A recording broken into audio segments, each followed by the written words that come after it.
Hello mga Katibo fam! So for today's vlog, we will be sharing with you our day 1 experience at Hong Kong. And at the end of the video, we will be giving you our review of their room, amenities, and food. So watch till the end, guys!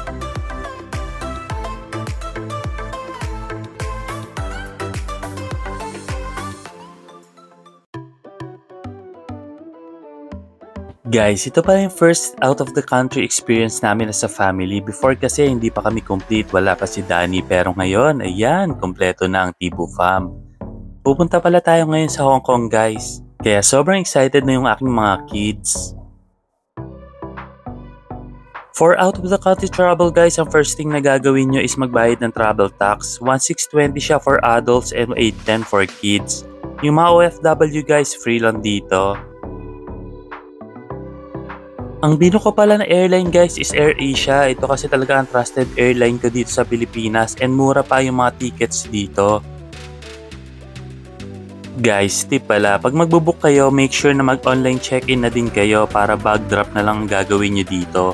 Mas mahaba kasi talaga, guys, yung pila dun sa check-in counter. Next step natin, immigration. Wala namang masyadong tinanong sa amin, guys. Tinanong lang sa amin is kung kailan kami babalik and then okay na. After namin mag-immigration, ayan, ginutom na kami. Hindi pa kasi kami nagdi-dinner, guys. 10 PM na to. Buti na lang walang tao dito sa Katong Ying. Kaya ayan, makakakain muna kami before our flight.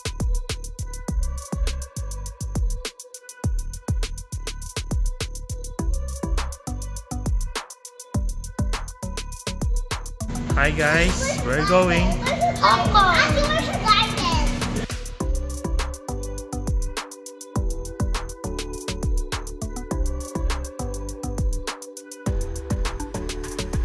Guys, tip pala, kung magdadala kayong sasakyan papunta ng airport, make sure na magalat kayo ng additional 1 hour.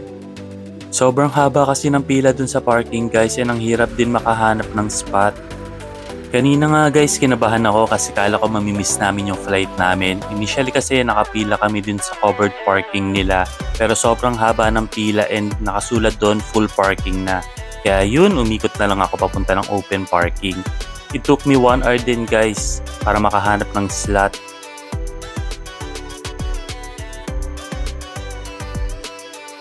For the mask not to fully inflate after activation.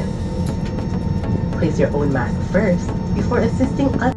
During your flight, bibigyan nila kayo ng arrival card. I suggest fill upan nyo na to before kayo bumaba ng plane para wala nang hassle na magsulat-sulat pa dun sa airport ng Hong Kong. Where are we now? Danny. Ayan, nandito na tayo sa Hong Kong International Airport. Sobrang excited na yung mga chikiting ko and syempre ako din. Hi.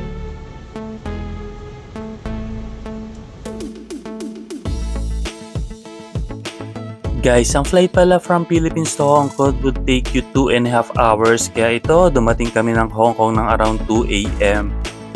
Makikita nyo naman yung family ko, mukhang antok na pero syempre happy pa din basta sama-sama kami. Located sa arrival area nila yung money exchange and ATM machine kung saan pwede kayo mag-withdraw.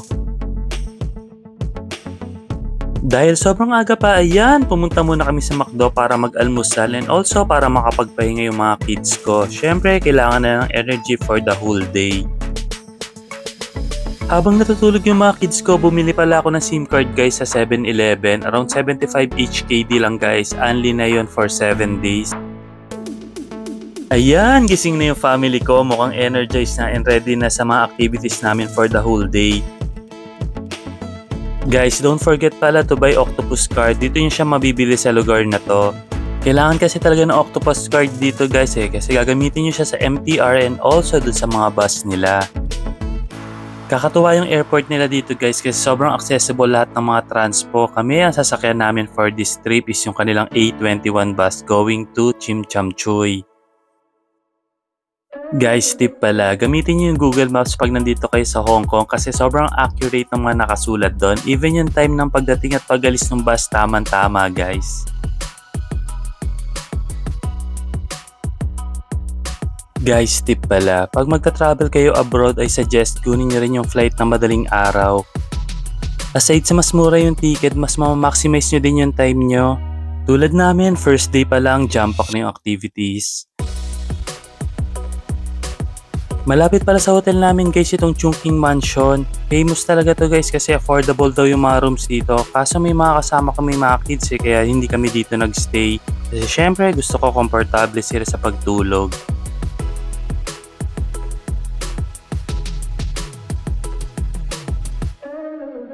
Ang first hotel namin dito sa Hong Kong is Kowloon Hotel.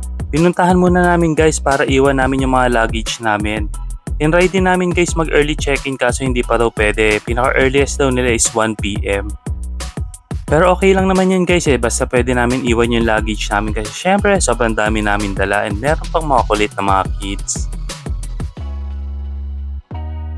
After namin iwan yung aming mga luggage, ayan, ready na yung family ko sa first adventure namin. Papunta kami itong Ocean Park guys malapit lang siya dito sa aming hotel. Niloadan ko pala yung aming octopus card ng 100 HKD each para sure na hindi kami ma-short.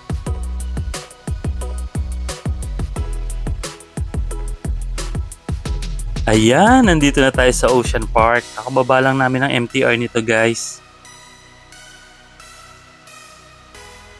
Guys, tip pala, pagbaba nyo ng MTR makikita nyo itong 7-Eleven. Bili muna kayo dito ng mga snacks and drinks for kids guys kasi medyo pricey rin kasi yung mga pagkain sa loob.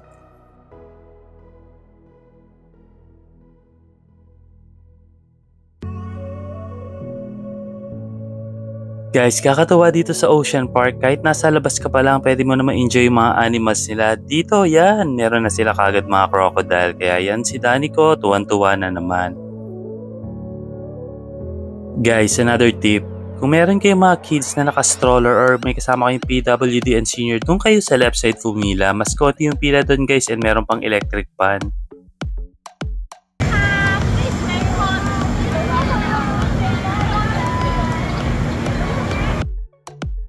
First na itatry natin is yung kanilang cable car. Ayun kagad yung pinuntahan namin guys pagkapasok namin sa Ocean Park.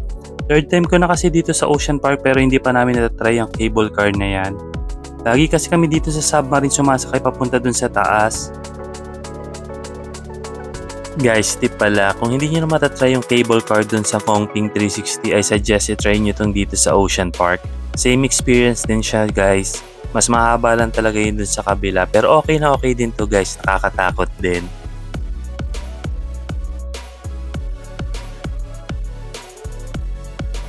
I'm gonna be this side. You know, it's my dream to ride this one. Wow! Daddy, I was so scared. I thought this wasn't covered. Danny! No! Hi! Danny! Hi! Wow, look at all of these. Mom. Guys, sobrang saya talaga dito sa cable car nila. Sobrang ganda na view pero medyo nakakatakot lang talaga. Sobrang takot kasi ako sa heights guys Okay sa akin yung mga roller coaster pero ito pag mga ganito and even yung Ferris wheel, takot na takot ako dyan. Daddy, why are you such a scaredy cat? Hi! Daddy, why are you so scared? If you die, you won't even know it. You'll die instantly. Oh, alayo ka pala.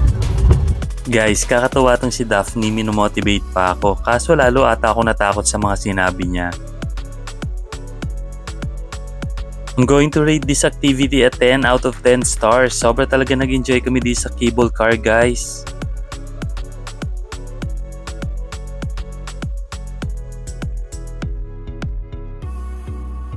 Next attraction natin is yung kanilang tinatawag na North Pole Encounter.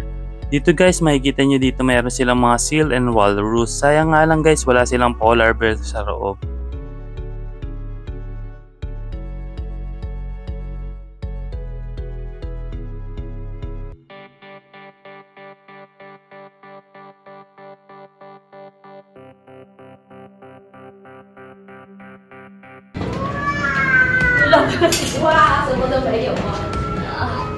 Guys, isa to sa mga dapat puntahan nyo pag nagpunta kayo dito sa Ocean Park kasi syempre wala nito sa Pilipinas. Alam niyo naman yung mga kids natin guys, mahilig yan makakita ng mga seal and walrus. First time lang kasi na makakita niyan in person. Usually sa TV lang kasi napapanood tong mga ganito. At least now, makikita na nila. Oh no! Wow, look at its eyeballs! It's so big! Look at its eyeballs! I'm Hipo po na. Ganda, parang hipo nga lang. Ito yung siya, parang ito yung ginawa. Hilpo po nasa akin. Hilpo po na. Why its eyeballs that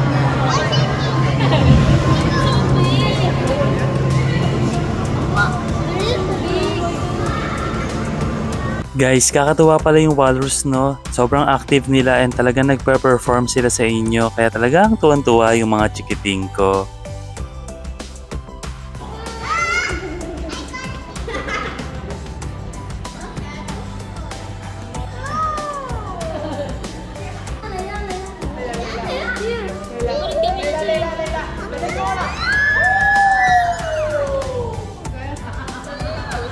Guys, yung exit pala dito, ang labas nyo dito sa souvenir shop. Pwede kayo mamili rito guys for your kids. After ng 2 activities namin, ginutom kami kaya nag-aya yung wife ko, kain daw kami muna dito. Meron pala silang food court dito guys. Yan ang in-order namin is corn dog, hot dog, and yan, beef mami.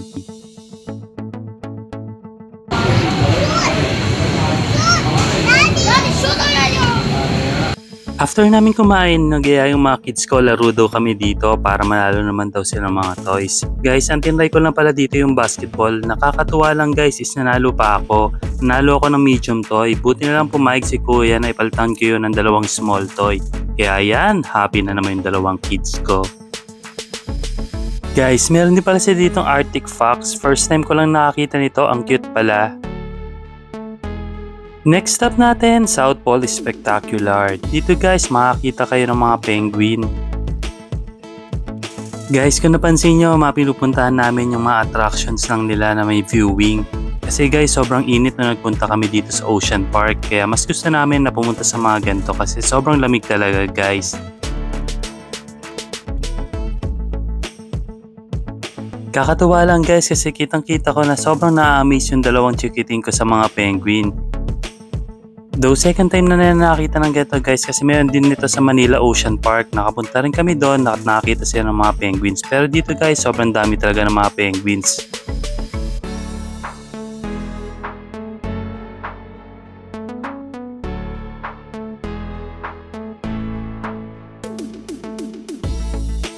Guys, kung meron kayong mga teenager na mga anak or even kayo, sigurado mag-enjoy kayo dito sa mga nakakatakot na rides nila.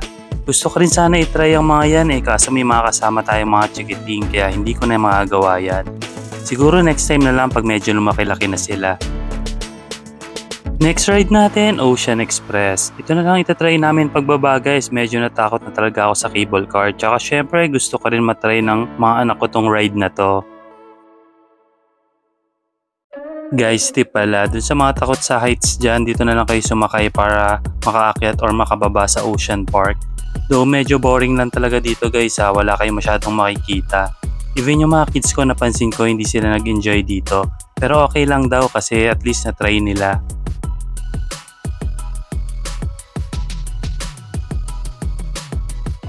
Next up natin, Giant Panda Adventure.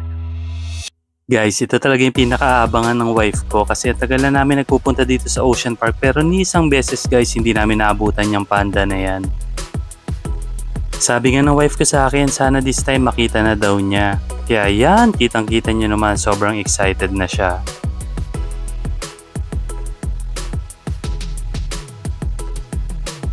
Guys, kakatuwa kasi yan, kitang-kita nyo naman, nandito si Panda. Buti naman nagpakita ka sa amin ngayon. At least, masabi na namin na nakita kami ng panda na totoo.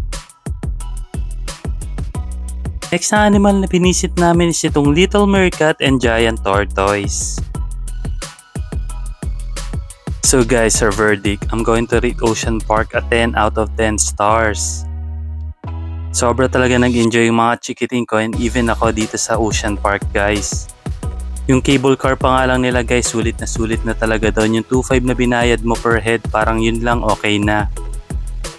I suggest kung pupunta kayo dito, piliin nyo yung malamig na weather para mas malibot nyo pa yung place na to. Sobrang lawak kasi talaga ng Ocean Park guys.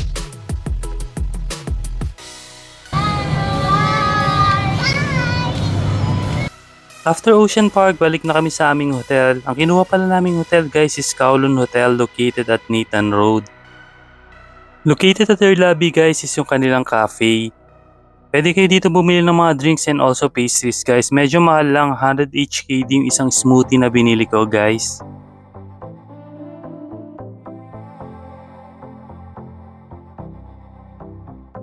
Is he ready now? Yeah. Okay. Hello guys! Today we're in Kala Hotel. And just open this, and this is the microwave, right? And this is the fridge. You can open so hard. And it's so cold.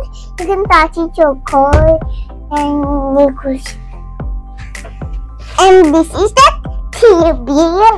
The TV is so good. It's so soft. And this is the chair.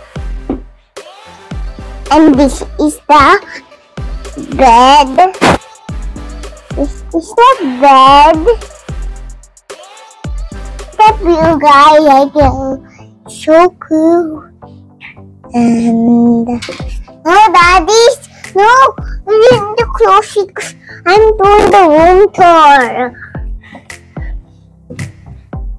Daddy, can you close it? Hello, I'm staying under here. Go to the bathroom. Go to the bathroom, guys. This is the tissue. Grab the tissue and the toilet. I should to put it. And the bathtub is so wet, and I cannot go there.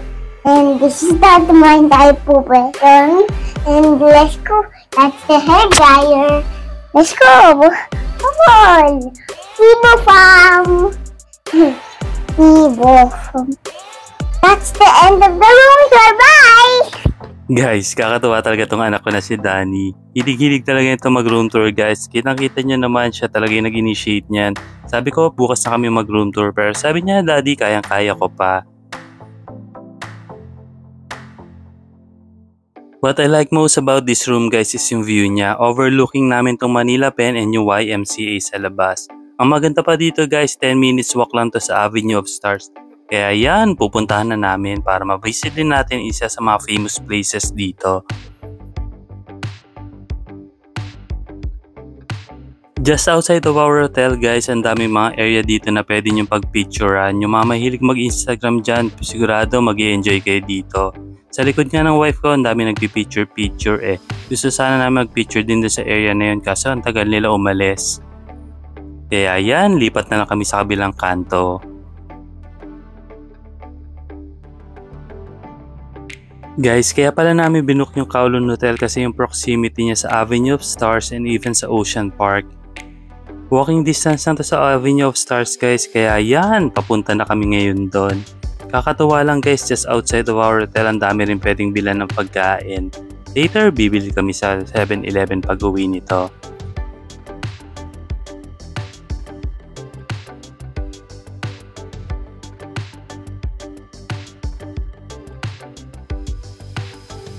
Guys, tip pala, pag magtutour kayo dito sa Hong Kong, make sure na i-consider nyo yung lapit ng mga hotel nyo dun sa mga area na pupuntahan nyo.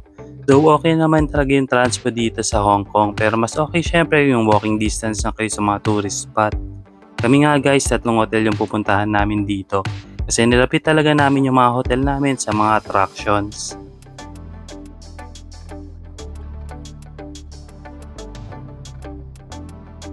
Guys, isa sa mga nagustuhan ko dito sa Hong Kong is sobrang haba ng umaga. Around 7 PM na to guys, pero kitang-kita nyo maliwanag pa din yung paligid. Ayan, nandito na tayo sa Avenue of Stars. Excited na ako makita yung light show later. Guys, 8 PM daw yung start ng light show dito. Pero syempre, since nakakuha na kami ng magandang spot, hindi na kami umalis dito. In-enjoy na lang ng family ko yung view. Ang dami rin kasing mga bangka dito na dumadaan. Guess what time it is? Yeah, it's 7 p.m. here. It's still sun. 7:06.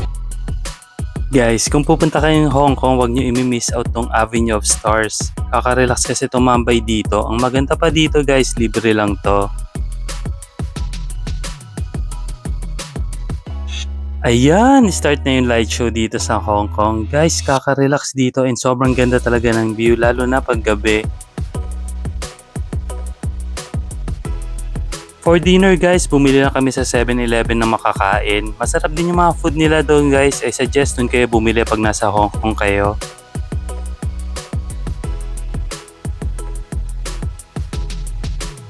After eating dinner, ayan, nagsiset up na kami para matulog. Medyo maliit lang yung bed namin guys kasi dalawang single bed lang to. Pero syempre, kasya kami dyan. Happy birthday, Tooks. Took small Danny. No, Dada. Good night, everyone. Hi, everybody. We're in Hong Kong. Kowloon Hotel.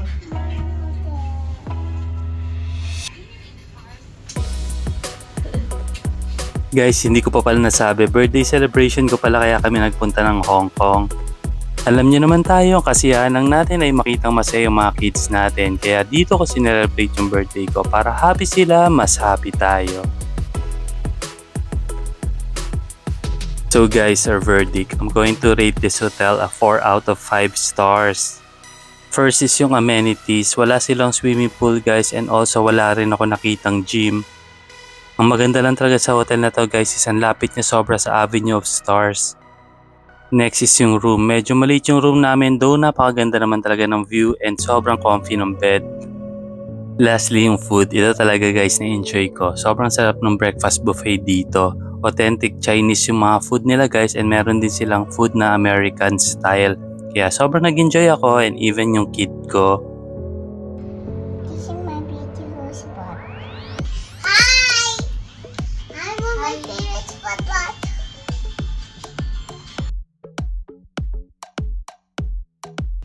Bye. Bye. That is that way. Bye.